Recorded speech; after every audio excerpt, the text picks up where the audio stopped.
Hi అండి అందరికీ. అందరూ ఎలా ఉన్నారండి? బాగున్నారా? ఈరోజు వీడియో వచ్చేసి ఇంట్లో మిషన్ కుట్టే మహిళలు ఇలా గనక తెలివి ఉపయోగించి పొదుపు చేస్తే చాలా మనీ సేవ్ అవుతుందండి. సమయాన్ని డబ్బులా మార్చుకోవడం ఎలా? సమయం చాలా విలువైంది కదండి, ముఖ్యంగా టైలరింగ్ చేసే వాళ్ళకి. అయితే నేను మనీని ఎలా సేవ్ చేస్తాను, నా టయాన్ని కూడా వేస్ట్ చేసుకోకుండా ఆ విధానాన్ని మీకు ఈరోజు షేర్ చేస్తున్నాను. ఇదిగోండి పాల్స్లు, లైనింగ్లు కూడా నేను హోల్సేల్ మార్కెట్ నుంచి తీసుకొచ్చి ఇలా చిన్న బిజినెస్ చేస్తానని ఆల్రెడీ మీకు చెప్పాను కదా. టైలరింగ్లో నేను ఎప్పటికీ మర్చిపోలేని ఒక సిచ్యువేషన్ అయితే మీకు షేర్ చేసుకుంటాను. నేనైతే 15 డ్రెస్సులు తెల్లారేటప్పటికి ఇచ్చేయాలన్నమాట.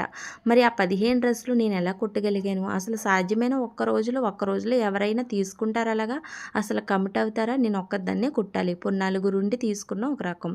అలా కాకుండా నేను ఎలా తీసుకున్నాను, అంత సాహసం ఎలా చేశాను? సరిగ్గా ఆలోచించండి. పగల మాత్రమే కాదు, నైట్ కూడా ఉందండి. నైట్ కూడా నిద్రపోకుండా కుట్టానన్నమాట. 15 డ్రెస్సులు తెల్లారేటప్పటికి అప్పగించాను. మరి అది ఎలా సాధ్యమైంది అనుకుంటున్నారా? నాకైతే చాలా ఈజీ అండి. ఎలా అనుకుంటున్నారా? లైనింగ్లు నా దగ్గరే ఉంటాయి కాబట్టి నేను ఎక్కడికి వెళ్ళనవసరం లేదు. ఈ డ్రెస్సుల డీలు ఒప్పుకోవడం వల్ల నాకు 2 విధాల మనీ వస్తుంది. ఒకటి నేను కుట్టినందుకు, ఇంకొకటి నా దగ్గర ఉన్న లైనింగ్లు సేల్ అయినందుకు. ఈ ఎల్లో సారీ నాదని చూపిస్తున్నానండి. ఇది ఆన్లైన్లో తీసుకున్నాను అనమాట. 750 రూపాయలు పడింది. చాలా నచ్చింది నాకైతే. దీన్ని బోట్ నెక్ కింద కుట్టి ఆ వీడియో కూడా అప్లోడ్ చేస్తాను. ఎప్పటి నుంచో మీకు బోట్ నెక్ బ్లౌజ్ కటింగ్ చేసి చూపిద్దాం అనుకుంటున్నాను, కానీ ఇది విలేజ్ కదా, ఎవరు తెచ్చుకోరండి పెద్దగా. ఇక్కడ వాడరు బోట్ నెక్, మామూలు బ్లౌజ్లే వాడతారు. కాబట్టి నా సారీనే కట్ చేసి మీకైతే ఆ కటింగ్ తప్పకుండా షేర్ చేస్తానండి. ఇక్కడ నేను నా సారీకి పాల్స్ అలాగే బ్లౌజ్ కూడా తీసాను కదా, ఎల్లో కలర్. అది నేను డబ్బులు పెట్టినట్టే కాదు, నా ఫ్రీగా వచ్చినట్టే. ఎందుకని నేను ఈ వ్యాపారం చేస్తున్నాను కాబట్టి ఇందులో నేను తీసుకుని వేసుకున్నంత మాత్రాన నాకు మనీ అవినట్టే కాదు, అందులోంచి వచ్చిన డబ్బులతోటే అవి నేను ఫ్రీగా వేసుకున్నట్టే. ఇలా కూడా మీకు మనీ సేవ్ అవుతుంది. అయితే మీకు 15 డ్రెస్సులకి ఇలా ఒప్పుకుని ఇలా చేశాను, నా దగ్గర లైనింగ్ ఉండడం వల్లే అని చెప్పాను కదా. కానీ ఇక్కడ ఒకటి గమనించాలి మీరు, మనకి ఎప్పుడు పడితే అప్పుడు అన్ని బట్టలు అయితే రావండి. ఎప్పుడైనా మన లక్ బట్టి ఇలా మనకి ఎక్కువ పండగలప్పుడు ఇలాగ పెళ్ళిళ్ళప్పుడే వస్తాయి. అప్పుడు మనం ఇంకా నిద్ర ఆపుకుని రాత్రుళ్ళు కూడా కుట్టేయాలన్నమాట. అలాంటప్పుడు మనకి 2 విధాలుగా మనకి వ్యాపారం జరుగుతున్నప్పుడు మనం ఎందుకని ఒక రోజు కేటాయించేయాలి పూర్తిగా, ఇంకా టయాన్ని అలా ఇచ్చేయాలన్నమాట. ఇంతకీ ఆ 15 డ్రెస్సులు ఎవరి అనుకుంటున్నారా? ఒక ఫ్యాక్టరీలో అమ్మాయిలు అండి. ఈ రొయ్యల ఫ్యాక్టరీ ఉంటుంది, ఐస్ ఫ్యాక్టరీ, మీకు తెలుసా? అందులో అమ్మాయిలు ఉంటారు కదా, కేరళ నుంచి అలాగే ఎక్కడెక్కడి నుంచో తమిళనాడు నుంచి వచ్చి ఉంటారనమాట.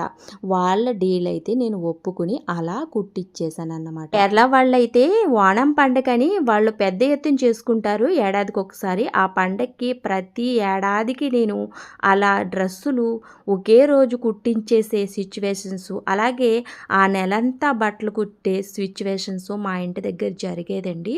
నేను అస్సలు ఖాళీ ఉండేదాన్నే కాదు, అంత బిజీగా ఉండేదాన్ని. నేను అలాంటి డీల్స్ ఒప్పుకున్నప్పుడు ఇంట్లో కూడా అర్థం చేసుకుంటారు. ఇంట్లో ఫుడ్ వండకపోయినా, ఒకటి ఉన్నా ఒకటి లేకపోయినా మారం చేయకుండా పిల్లలు మా వారు కూడా చాలా సర్దుకుని ఉంటారన్నమాట.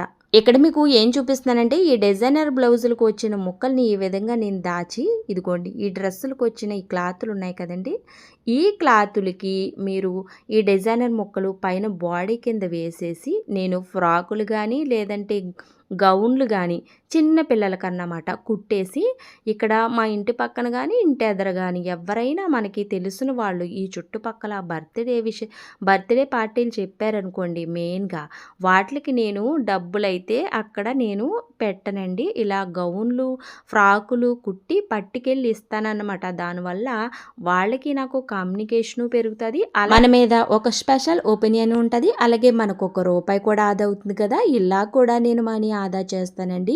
ఇది మనీ ఆదా చేయడమే కాదు, నాకు ఆడపిల్లలు లేరు కాబట్టి నేను ఆడపిల్లలకి అందంగా కుట్టాలనే ఒక ఆలోచన బుర్రలో ఎక్కువ ఉంటుంది నాకు. అంటే మంచి మంచి మోడల్స్ కుట్టాలి, గౌన్లు ఫ్రాకులు చిన్న పిల్లలు కుట్టే దాంట్లో ఇంకా ఆనందం ఉంటుంది అన్నమాట. ఆ ఆనందాన్ని నేను పొందుతాను, అలాగే మనీ కూడా అందులో సేవ్ అవుతుంది. ఈ విధానాన్ని మీకు షేర్ చేశాను. నేను ఇప్పటి వరకు చాలామంది చిన్న పిల్లలకి ఫ్రాకులు గౌన్లు బర్త్డే విషెస్ గాను ఇచ్చానన్నమాట. అప్పుడైతే వాళ్ళు నెక్స్ట్ డే చూసుకుని చాలా ఆనందపడేవారు. మీరు ఇచ్చిన ఈ గ్రౌండ్లు చాలా బాగున్నాయండి, చాలా బాగా కుట్టారండి, మా పిల్లలకి బాగా సెట్ అయినాయి అని కూడా చెప్పేవారు. ఆ ఆనందం వాళ్ళకి ఉండేది, నాకు కూడా ఉండేదన్నమాట.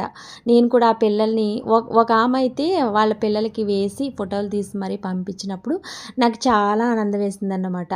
అవి ఇంకా మేము వాడుతున్నామండి, పెద్ద పిల్లలు అయిపోయినా సరిపోతున్నాయండి, మీ స్టిచ్చింగ్లో కుట్లు కూడా అస్సలు విడలేదండి అని చెప్తుంటే ఇంకా ఆనందం వచ్చేది. అందుకే బయట రెడీమేడ్ బట్టలకి మనం ఇంట్లో స్టిచ్చింగ్ చేసే బట్టలకి చాలా తేడా ఉంటుందండి. ఇదిగోండి ఇవైతే మీకు ఏం చూపిస్తున్నానంటే పాల్స్ల కింద వేస్తానండి. ఇవి లైనింగ్స్ అండి. ఇవి మనకి డ్రెస్సులు ఇస్తారు కదా, ఆ డ్రెస్సులకి ఒక సైడ్ మిగిలిపోతుంది అన్నమాట. అది పాల్స్ కింద చాలామంది ఉపయోగిస్తారు కదా.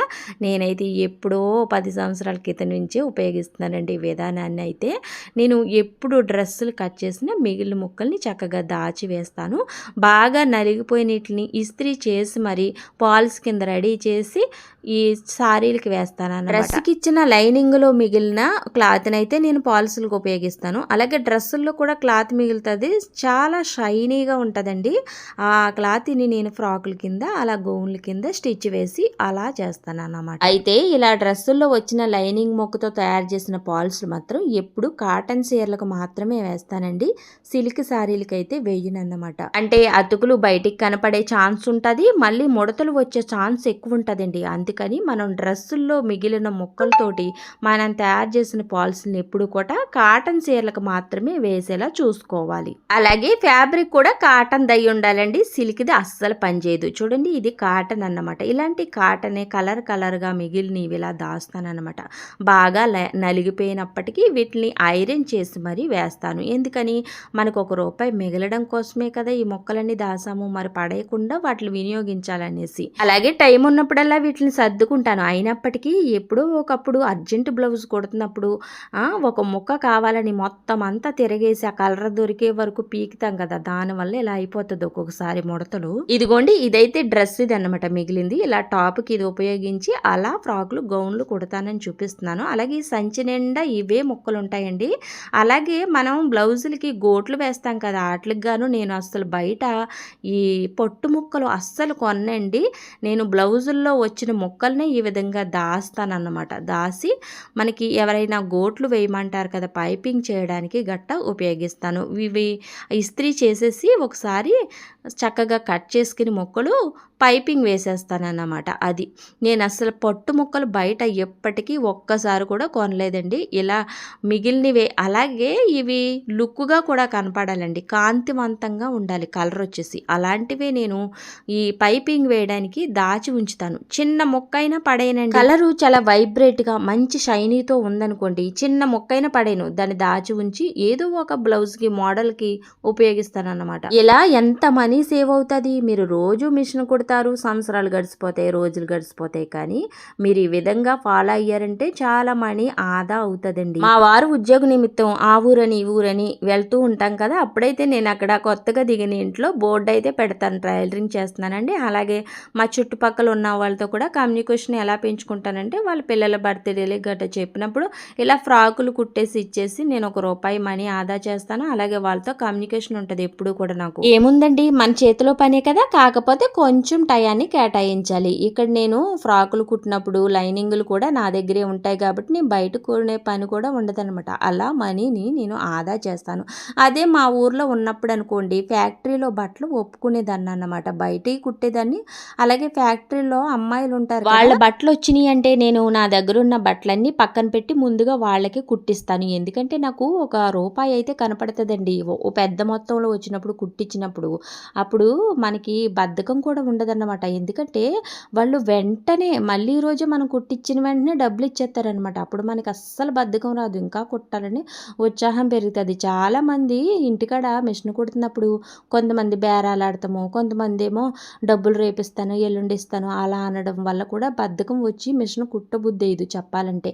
నిజంగా ఈరోజు బ్లౌజ్ కుట్టామనుకోండి, సాయంత్రానికి ఆ బ్లౌజ్ తీసుకుని డబ్బులు ఇచ్చేసారనుకోండి ఇంకా ఉత్సాహం కలుగుతుంది. ఆ విధంగా నేను ఆ ఫ్యాక్టరీ బట్టలు వచ్చినాయి అంటే నాకు మనీ వెంటనే ఇచ్చేస్తారని ఇంకా పక్కనే పెట్టేసి కనమాయన్ని అవన్నీ కుట్టేస్తాను అనమాట. ఆ విధంగా నేను టయాన్ని వేస్ట్ చేసుకోకుండా మనీని ఆదా చేసేదాన్ని అప్పట్లో. మళ్ళీ డ్రెస్సులు ఎక్కువ ఉండేయండి, అలాగే మోడల్ బ్లౌజులు ఎక్కువ ఉండేవి, దానివల్ల మనీ ఎక్కువ వచ్చేది, ఎక్కువ టైం పట్టదు ఈ డ్రెస్సులకు అనేటప్పటికి, తక్కువ టైంలో అయిపోతే ఎక్కువ మనీ వస్తుంది అన్నమాట. ఈ బ్లౌజులు అనేటప్పటికి ఎక్కువ టైం పడుతుంది. ఇక్కడైతే నేను మీకు ఏం చూపిస్తున్నానంటే చూడండి, బ్లౌజ్ ముక్కల్లో ఒక సైడ్ అంచు అయితే మిగిలిపోద్దండి ఒక్కో బ్లౌజ్కి, అవి కూడా మంచి షైనింగ్ ఉన్నాయి, దాస్తానన్నమాట. దాసి ఇలా పిల్లలకి గట్ట హ్యాండ్స్కి వేస్తానన్నమాట. అలా సరిపెడతాను. మంచి మంచి కలర్స్ అన్నీ దాస్తాను. ఈ చూడండి ఇక్కడ మనకి నీలం కలర్ కనిపిస్తుంది కదా, ఈ నీలం కలరు ఇలా హ్యాండ్స్ వేస్తాను, అలాగే బాడీకి ఏదైనా పింక్ కలర్ వేస్తాను. ఇలా కలర్ కాంబినేషన్ కూడా తెలిసి ఉండాలండోయ్ మనం మిషన్ కుట్టే వాళ్ళకోయ్. కలర్ కాంబినేషన్ తెలియడం వల్ల మనము మంచి మంచి రెడీమేడ్ ఫ్రాక్స్ కూడా కుట్టి బయట సేల్ చేయొచ్చు. అంటే టయాన్ని బట్టి మనకు అంత టైం ఉందనుకోండి, టైం మిగిలిపోతుంది అనుకుంటే, ఇప్పుడు చాలామంది మిషన్ టైలరింగ్ చేసి చక్కగా ఫ్రాకులు కుట్టి మీషోలో గట్టా అమ్ముతులేదు, అలాగే అమ్ముకోవచ్చు. ఈ మిషన్ కుట్టడం వల్ల ఒక లాభం అని చెప్పలేము, బోల్డ్ లాభాలు ఉన్నాయండి. మనం టైం కేటాయించి దాని మీదే ఉంటే. అందుకే ఆడవారికి టైలరింగ్ చేతులు ముఖ్యంగా ఉండాలండి. ఎందుకంటే బయట కుట్టి మనం రూపాయి సంపాదించకపోయినప్పటికీ మన బట్టలు మనం కుట్టుకుని మన ఇంట్లో మనము చాలా ఇష్టమైన డిజైనర్లు మనమే చేసుకోవచ్చు. అలాగే ఒక ఆమె అయితే ఇలా కామెంట్ చేసింది, టైలరింగ్ నేర్చుకోవడం వల్ల యూజ్ ఏముంటుందండి, కాస్త చెప్పండి, నేను కూడా నేర్చుకోవాలనుకుంటున్నాను అనేసి కామెంట్ చేస్తుంది అనమాట. అయితే ఇక్కడ ఒకటి గమనించండి, మన పెద్దవాళ్ళు అంటుంటారు కదా, కూడు గుడ్డ ఉండాలనేసి. ఎప్పుడూ కూడా భూమి మీద మనిషి ఉన్నంత వరకు ఈ కూడు గుడ్డ అనేది తప్పదు కదండి. కాబట్టి ఈ రెండిట్లకి ఎప్పుడు ఈ రెండు వ్యాపారాలకి డోకా ఉండదండి. నేనైతే లైనింగ్లు పాల్సులు తెచ్చి అమ్ముతాను కదా, అలాగే ఒకసారి అయితే సారీలు తెచ్చానండి. తెస్తే ఏమైందంటే సారీలు కొన్ని అయితే సేల్ అయ్యి కొన్ని మిగిలిపోయినాయి అనమాట. ఎంతటికి సేల్ అవుతులేదు. మళ్ళీ ఒక సంక్రాంతికి తెస్తే మళ్ళీ సంక్రాంతి వరకు ఉండిపోయినాయి అనమాట. అయ్యేమో వ్యాపారస్తులు రిటర్న్ ఇచ్చేది కాదు, రిటర్న్ ఇచ్చేది దగ్గర తెచ్చుకోలేదు, మామూలుగా తెచ్చానమాట. సేల్ అయిపోతే ఏముంది, నేను ఎప్పుడూ సేల్ చేస్తున్నాను కదా లైనింగ్లు పాల్స్లు అని తెచ్చానమాట. అయితే అవి మళ్ళీ సంవత్సరానికి ఏమైనాయి అంటే ట్రెండింగ్ మారిపోయింది కదండి, వేరే కొత్త సారీలు వస్తున్నాయి. మరి కొత్త సారీలే కొంటారు కదా, ట్రెండింగ్ మారిపోయినాయే కొంటారు, కానీ నేను పాతవి ఎంత తక్కువ ధరకి అమ్మినా కొనరన్నమాట. అలా సారీలు మిగిలిపోయినాయి. అందుకే నాకు అప్పుడు అర్థమైందన్నమాట, సారీల వ్యాపారం గట్టా అనవసరం, నేను చెప్పాలంటే ఈ లైనింగ్లు పాలసీలు అమ్ముకుంటే సరిపోద్ది, చక్కగా నా టైం కలిసి వస్తుంది. రెండుతో పని లేదు, ఎప్పుడు పడితే అప్పుడు సేల్ అవుతాయి. మనకి పండగలకి ఈ ఫంక్షన్లకు అయితే బయటికి మనం పరుగులు పెట్టకుండా మన దగ్గరే ఉన్న లైనింగులతో ఇలా వేసి అలా కుట్టిచ్చేయచ్చు అన్నమాట. అలా మన టైం కలిసి వస్తుంది. అలాగే లైనింగ్లు పాలసీలు కూడా మీరు కస్టమర్ తెమ్మన్నారనుకోండి, మిమ్మల్ని ఒకళ్ళు ఇద్దరు తెమ్మంటే మీరు వాళ్ళనే తెచ్చుకోమనాలి. ఒక 10 మంది వరకు, ఒక 20 మంది కస్టమర్ల వరకు, చాలామంది వరకు మిమ్మల్ని వేసేయమంటున్నారనుకోండి పాల్సులు లైనింగ్లు, అప్పుడు మీరు పాల్సులు లైనింగ్లు ఖచ్చితంగా తెచ్చుకుని వేయడం వల్ల మీకు మంచి టైం కలిసి వస్తుంది. అలాగే చక్కగా ₹1 కనపడుతుంది. పాల్స్ నేను ₹8 తీసుకొస్తున్నాను, ₹15 అమ్ముతున్నాను. నాకు ఎంత లాభం, ₹7 లాభం వచ్చిందా లేదా. అలాగే లైనింగ్ బ్లౌజ్ అయితే నేను ₹20 తెచ్చాను అనుకోండి, నేను ₹35కి ₹30 అమ్ముతాను. అలాంటప్పుడు నాకు ఎంత ఆదా అవుతుంది మనీ, చూసారు కదా మీరు. నాకు టైం కూడా కలిసి వస్తుందా లేదా. చాలా మందికి తెలీదు, పాల్సులు లైనింగ్లు చాలా తక్కువ రేటుకి వస్తాయి బల్క్లో కొన్నప్పుడు, అది మీకు తెలియదు ఎవరికి. తెలుసుకుంటే ఒకసారి మీరు వదిలిపెట్టరు ఆ వ్యాపారాన్ని అసలు. ఇదిగోండి ఉక్కిసులు, ఈ దారపిరిళ్ళు కూడా నేను హోల్సేల్గా తెచ్చుకుంటాను, ఒక దారపిరిళ్ళకి 2 దారపిరిళ్ళకి. అలాగే ఈ ఉక్కిసులు ప్యాకెట్కి పరుగులు ఎట్టను బయటకు. అయితే ఉక్కిసుల ప్యాకెట్లో ఈ జిప్ అయితే వచ్చిందండి ఫ్రీగా, అదైతే మీకు చూపిస్తున్నాను. ఇదిగోండి ఇలా ఉక్కిసుల ప్యాకెట్లు, ఒక ప్యాకెట్ కోసం నేను ఎప్పుడూ పరుగు పెట్టను, ఇంట్లో అలా దాచుకుని ఉంచుకుంటాను అనమాట. మిషనరీ ఐటమ్స్ అన్నీ కూడా అందుబాటులో ఉంచుకోవాలి ఎప్పుడు కూడా, హుక్స్లు, దారాలు, సూదులు అన్నీ కూడా. అలాగే మీరు నైట్ మాత్రమే కటింగ్ పెట్టుకోవాలండి, ఇది మాత్రం అస్సలు మిస్ అవ్వద్దు. ఇప్పుడు అది ఫిక్స్ అయిపోయి ఉండాలి. ఇంకా ఉదయం అంటే ఇంకా 11 గంటలకల్లా మిషన్ ఎక్కి ఇంకా స్టిచ్చింగ్ మాత్రమే చేయాలి, మీరు కటింగ్ అస్సలు పెట్టుకోవద్దు ఉదయం మాటలు. అలాగే టయాన్ని అయితే మీరు కొనేయాలి, అప్పుడు మీ టైం కలిసి వస్తుంది. ఒకరి టయాన్ని మీరు ఎలా కొంటున్నారు అంటారా, అదేం కాదండి. ఇక్కడ మీ టయానికి 200 వస్తున్నాయి అనుకోండి, ఒకరి టైం అంటే చేతికుట్లు వాళ్ళ టైం మీరు కొనేయాలి, వాళ్ళకి ₹10 ఇస్తారు. నేనైతే ₹10 బ్లౌజ్కి మా సైడ్ అయితే చేటుకుట్లు వేసినందుకు నాకైతే ₹150 వస్తాయి బ్లౌజ్కి. అప్పుడు నాది ఎక్కువ టైము వాల్యూ, వాళ్ళది ఎక్కువ టైం వాల్యూ, వాళ్ళది తక్కువ నాది ఎక్కువ అయినప్పుడు నా టయాన్ని నేను కాపాడుకోవాలి కదా. ₹150 ఎక్కువైనప్పుడు ఈ టయాన్ని కాపాడుకున్నప్పుడు ₹150 వస్తాయి, అందులో ₹10 ఆమెకి ఇస్తాను, 140 నాకు మిగిలితే. అలా కాకుండా ₹10 కోసం కొక్కుర్తి పడ్డాను అనుకోండి, ఇంకో 2 జాకెట్లు నేను కుట్టలేను, ఆగిపోతాయి, ఇంకా నీరసం అవుతుంది, కాళ్ళ చేతులు. ఇలా టయాన్ని మీరు మీరు క్యాచ్ చేయాలండి. టయాన్ని బట్టే మనకి ఎప్పుడూ కూడా డబ్బు. ఈ అంబానీ చూడండి ఎంత ధనవంతుడు. ఈ ఇండియాలోనే మొదటి ధనవంతుడు ఆయనే. మరి ఆయన కొన్ని వేల మంది కార్మికుల టయాన్ని కొనేసి అతని కింద పనిచేసిన వాళ్ళందరూ వాళ్ళ టయాన్ని అతను కొన్నట్టు కదా. మరి అతని టైం ఎంత వాల్యూ అయింది? కొన్ని వేల మంది టయాన్ని అతను కొని పని చేయించుకుంటున్నాడంటే అలాగే మనం కూడా ఎప్పుడూ కూడా మన టయాన్ని వాల్యూగా చేసుకోవాలి. ఎవరు వచ్చి ఏదో చేస్తారని ఎప్పుడు ఎదురు చూడొద్దు. మన టయాన్ని మనమే వాల్యూగా సెట్ చేసుకోవాలండి. అప్పటి వరకు నిరంతరంగా కష్టపడాలి. టైలరింగ్ చేస్తున్నాను, అలాగే యూట్యూబ్ చేస్తున్నాను. దీనివల్ల నాకు రోజులో టైం అనేది అస్సలు మిగలడం లేదండి. ఇలాగా టైము వాల్యూగా మారిపోయిందన్నమాట. నేను ఒక 10 నిమిషాలు పడుకోవడానికి కూడా ఉండదు రోజు ఈ యూట్యూబ్ వల్ల. నేను యూట్యూబ్లో వీడియోలు చేస్తున్నాను కదా, వాటికి ఎడిటింగ్ చేయడాలు, మళ్ళీ ఈ వీడియోలు తీయడాలు ఇవన్నీ సరిపోతాయి. సాయంత్రం పిల్లలు వచ్చేస్తారు, పిల్లలు వచ్చాక వాళ్ళని చూసుకోవడం, ఇలాగే రోజులు తెల్లారిపోతుంది. మళ్ళీ క్యారేజీలు, మళ్ళీ ఎప్పటిలాగా మెషిను, మళ్ళీ వీడియోలు పోస్ట్ చేయడాలు, వీడియోలు తీయడాలు, ఎడిటింగ్ చేయడాలు, ఇలాగే రోజులు గడిచిపోతున్నాయి. ఇలా కాకుండా ఇంట్లో తాతీగా తీరుబడిగా ఉన్నామనుకోండి, అనేక రకాల ఆలోచనలు వచ్చి ఆరోగ్యం కూడా పాడవుతుంది.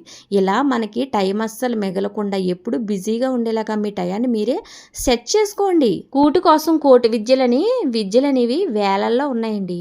మీకు ఏది నచ్చితే ఆ రంగంలో ముందుకెళ్ళండి. చక్కగా మీ టయాన్ని వాల్యూగా చేసుకోండి. యవ్వనంలోనే ₹1 సంపాదించడానికి పరుగు పెట్టలేకపోయామనుకోండి, ఒక 40-45 వచ్చినప్పుడు కష్టపడాలంటే సిగ్గుపడవలసి వస్తుందండి. ఆ స్టేజ్లో ఎప్పుడు ఉండకూడదంటే ఇప్పుడే మీరు బిజీ అయిపోవాలి. మీ టయానికి వాల్యూని తీసుకురావాలి. ఎప్పుడైతే మనకి ఈ ప్రధాని మోడీ ఏదో వర్క్ ఫ్రమ్ హోమ్ అని ఇంట్లోనే ఉద్యోగం చేసుకునేలాగా ఈ స్కీములు తెస్తున్నారు కదా, అవన్నీ తెలుసుకుంటూ ఉండాలండి నిరంతరము.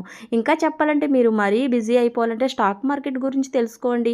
మీరు ₹1 ₹2 చేయడం స్టాక్ మార్కెట్ వల్లే అవుతుంది. దాని గురించి మీరు తెలుసుకోండి, మీకు యూజ్ అవుతుంది ₹1 సంపాదించడానికి. ఎవరి జీవితాల్లో అయినా గడిచిపోయిన గతంలో కొన్ని జ్ఞాపకాలు ఉంటాయండి, చేదు జ్ఞాపకాలు. అవి మిమ్మల్ని ఎప్పుడూ తలుపు తెడుతూనే ఉంటాయి. వాటికి దూరంగా ఉండాలంటే మీరు ఎప్పటికప్పుడు అప్డేట్ అవుతూనే ఉండాలి. నేనైతే ఖాళీగా ఉన్న సమయంలో ఎక్కువ ఆలోచనలు వచ్చేస్తాయి. దానివల్ల ఆరోగ్యం పాడైపోతుంది. అందుకని నేను వాటి జోలికి వెళ్లకుండా ఉండాలంటే ఇలాగే బిజీ అయిపోవాలి. నా టయాన్ని బిజీ చేసేసుకోవాలనేసి నేను 2 యూట్యూబ్ ఛానల్ స్టార్ట్ చేశాను.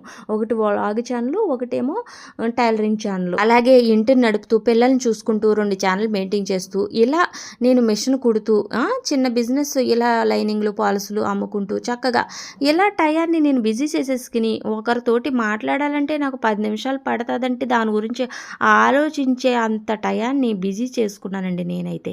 ఈ విధానంలో నాకు ఒకటి ఆరోగ్యము సేవ్ అవుతుంది. అలాగే పిచ్చి పిచ్చి ఆలోచనలతోటి మనసు పాడు చేసుకునే కంటే ఇలా బిజీ అయిపోయి ₹1 సంపాదించి ఆ రూపాయిని సేవ్ చేసి రేపొద్దున మన భవిష్యత్తు కొరకు, మన పిల్లల కొరకు ఇలా మనం ఉపయోగించుకుంటే ఇంతకన్నా మనకి ఏం కావాలండి? ఇంట్లో ఉన్న మహిళలకైతే పొదుపు చేయాలంటే వేరేగా పెద్ద ఏం అవసరం లేదండి. మనం ఏం కూడబెట్టే అక్కర్లేదు. మనం చేసే పనుల్లోనే కొంచెం తగ్గించుకోవడం వల్ల మనకి తెలీదు లైఫ్ టైము అది ఆదా అవుతుందండి. నేను ఎప్పుడు బట్టలు కొనాలన్నా హోల్సేల్ మార్కెట్ నుంచే తెచ్చుకుంటాను. లైనింగ్లు పాలసీల వల్ల డబ్బులు సంపాదిస్తున్నాను అలాగన్నమాట. ఇలా ఆలోచించాలి మనం ఎప్పుడు కూడా. మనకి పొదుపు అవ్వాలి, ₹1 సంపాదించాలి. ఆ విధంగా ఆలోచించి దేంట్లో అయినా ముందుకు వెళ్ళొచ్చు. హ్యాపీగా మీరు జీవితాన్ని రన్ చేయొచ్చు. ఇది పెద్ద కష్టమేం కాదండి. ఒక్కసారి ఆచరించారంటే మీరు ఎప్పుడు దానికి కట్టుబడి ఉంటారు. మీకు నచ్చుతుంది ఆ విధంగా. పొదుపు కోసం నేను నా బ్లాగ్ ఛానల్ అయితే ఆల్రెడీ వీడియో పోస్ట్ చేశానండి. కావాలితే చూడండి, మీకు మోటివేషన్గా ఉంటుంది. నేను ఎప్పుడూ కూడా ఇతరులకి పనికొచ్చే మాటలు చెప్పాలనుకుంటాను. వాళ్ళలో ఒక చైతన్యం తీసుకురావాలనుకుంటాను. ఏంటో నా ఆలోచనలు అలా ఉంటాయి. ఇవి తప్పేం కాదు కదా అనిపిస్తుంది. అంటే కొన్ని పిచ్చి వేషాలు వేసి వీడియోలు పెట్టాననుకోండి, నాలో నేనే అనేసుకుంటానమాట. ఇది నాకు నచ్చలేదు, ఎందుకు ఇది అంటే పెట్టినప్పుడు బాగానే పెట్టేస్తాను. మళ్ళీ ఇంకో సెకండ్ టైం చూసినప్పుడు వచ్చి ఇది ఎందుకు పెట్టాను, చిరాకు వస్తుందని డిలీట్ చేస్తాను. అలాగన్నమాట. అలా చేసేస్తాను. అదే ఈ మోటివేషనల్ ఒకరికి ఉపయోగపడే మాటలు అనుకోండి, నాకు ఎప్పుడూ నచ్చుతాయి. అందుకని ఇలాంటి వీడియోలు చేసినప్పుడు నేను డిలీట్ చేయడం అయితే జరగదు, అలా ఉంచుతాను. అవి ఎప్పటికైనా ఎవరికైనా ఉపయోగపడతాయి కదా మంచి మాటలు అనేసి. మంచి మాటలు నేను ఎప్పుడు ఇష్టపడతాను. ఇతరులు చెప్పినా ఇష్టపడతాను. అలాగే ఇతరులకి నేను చెప్పేది తత్వం కూడా ఉంటుందన్నమాట ఎక్కువ శాతం. 20 ఏళ్ల అనుభవాన్ని ఒక పాఠ్య పుస్తకం పేజీ ఒక్క నిమిషంలో నేర్పించేస్తుందండి. అంత విలువైంది పుస్తకం అనేది. అందుకే నేను ఎక్కువ పుస్తకాలు చదువుతాను అన్నమాట. పుస్తకాలను ఎక్కువ ఇష్టపడతాను. ఎప్పుడు కూడా మంచి మంచి విషయాలు ఉన్న పుస్తకాలను చదువుతూ ఉంటాను. అవే నాకు నిజంగా చెప్పాలంటే మంచి ఫ్రెండ్స్. నాకు ఎప్పుడు ఆనందాన్ని దుఃఖంలో ఇచ్చినది అవే ఆ పుస్తకాలే. మోటివేషన్ కూడా ఆ పుస్తకాల ద్వారా వచ్చేదే. నేను ఎప్పుడూ కూడా పుస్తకాలు ఎక్కువ చదువుతూ ఉంటాను. ఎక్కువ మంచి మంచి పుస్తకాలు కలెక్షన్ చేస్తూ ఉంటాను. నాకు ఎక్కడైనా నచ్చినాయి అనుకోండి, ఆ పుస్తకం ఎంత రేట్ అయినా కొనేస్తాను అనమాట. అంత ఇష్టం నాకు పుస్తకాలు, పిచ్చి అంటే అంత పిచ్చి. మీరు కూడా మంచి ఆలోచనలతో ఉండాలంటే మంచి పుస్తకాలు కొనికిని దాచుకోండి. మీకు ఎప్పుడైనా ఆ పుస్తకం ఇలా తెరవగానే మనసు శాంతిగా ఉండేలా ఉండాలి ఆ పుస్తకాలు. అలాంటి పుస్తకాలని కలెక్షన్ చేయండి. ఇలా లైఫ్ని చాలా ఈజీగా సంతోషకరంగా గడిపేయచ్చండి. పెద్ద పెద్దగా మనకి ఏం అవసరం లేదండి. ఇలా ఉంటే చాలదా ఏంటి, ఏమంటారు? నోరు లేకుండానే పలికిస్తుంది, కళ్ళు లేకుండా శాసిస్తుంది, చేతులు లేకుండా ఆడిస్తుంది, కాళ్ళు లేకుండా నడిపిస్తుంది, లేని బంధాలని కలిపేస్తుంది మనసు లేని ఈ మనీ అండి. మనిషి చేసిన మనీ చూసారా? ఈ మనీ సంపాదించడం ఎంత కష్టమేం కాదండి. మీరు ఇలా మీ టయాన్ని చాలా విలువైందిగా ఏర్పరచుకోండి. ఫస్ట్ మనీ మీ అంతటి దానంతటి అదే మీ కాళ్ళ దగ్గరికి వస్తుంది. ఈరోజు మనీ కోసం అలాగే టైలరింగ్ చేసే ఆడవాళ్ళకి ముఖ్యమైన విషయాలు చెప్పుకున్నాం కదా. ఈ వీడియో ఏమనిపించిందండి? మర్చిపోకుండా కామెంట్ అయితే చేయండి. కొత్తగా నా ఛానల్ని విజిట్ చేస్తున్న వారు తప్పకుండా సబ్స్క్రైబ్ చేసుకోండి. మరిన్ని వీడియోల కోసం మీరు బెల్ ఐకాన్ని క్లిక్ చేయండి. వెంటనే నా వీడియోలు మీకు చేరతాయి. మీరు ఈ వీడియోని చూసిన వెంటనే లైక్ చేయడం మాత్రం అస్సలు మర్చిపోవద్దండి. చాలామంది వీడియోని చూస్తున్నారు కానీ లైక్ చేయడం లేదు. ప్లీజ్ మర్చిపోకుండా ఒక లైక్ అయితే చేయండి. శారీకి పాల్స్ వేయడానికి నేనైతే ఒక మోర కొలిచేసి అక్కడి నుంచి ఒక జాన కొలిసి టిక్ మార్క్ చేసి ఆ లెంత్ కాడి నుంచి నేను పాల్స్ వేస్తాను అన్నమాట. మీరైతే ఏ విధంగా వేస్తారు పాల్స్ అయితే? నేనైతే ఈ విధంగా వేస్తానండి. మీరు చూస్తే బ్లౌజ్కి వేళ్ళ కొలతలతో షేపులు వేసేస్తాను, అలాగే చెయ్యి కొలతలతో ఈ పాల్స్ వేసేస్తాను. నాకైతే టేప్తో పని లేదండి. నేను ఇలా పనిని ఈజీగా సెట్ చేసుకున్నాను. నేనైతే ఇలా ఫాలో అవుతాను ఎప్పుడు కూడా. నాకు టేప్ తీసుకుని మళ్ళీ దాని మీద పెట్టి కొలిసే అంత టైం కూడా నేను వేస్ట్ చేసుకోను.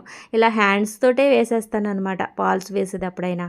ఇలాగ మనకి ఏంటి షేపులు కొలతలు వేసినప్పుడైనా ఇలాగన్నమాట నా టైలరింగ్ అయితే మీతో షేర్ చేసుకున్నాను ఈరోజు. ఇదిగోండి ఈ సారీ అయితే నేను ఫ్లిప్కార్ట్లో తీసుకున్నానండి. నాకు ఎప్పుడు కూడా సారీ ప్లెయిన్గా ఉండాలి, అలాగే కింద చిన్న అంచు కింద ఉండాలన్నమాట. పెద్ద పెద్ద అంచులు పొట్టు చీరలు అవి నేను ఇష్టపడను. సింపుల్గా ఇలా ఉండాలి నాకు. పెద్ద పెద్ద పార్టీలకైనా నేను ఈ విధంగా సింపుల్గా కట్టుకెళ్తాను. అంత ఇష్టం నాకు. ఇలాగే ఉండాలి సారీ అయితే. సారీల కోసం ఒక వీడియో చేస్తానులేండి, మీకు కూడా యూజ్ అవుతుంది. ఈ వీడియో ఈరోజు అయితే ఇదండి. ఏమనిపించిందో మర్చిపోకుండా కామెంట్ చేయండి, లైక్ చేయండి, కొత్త వారు సబ్స్క్రైబ్ చేసుకోండి. మరో మంచి వీడియోతో మళ్ళీ కలుద్దాం. బాయ్.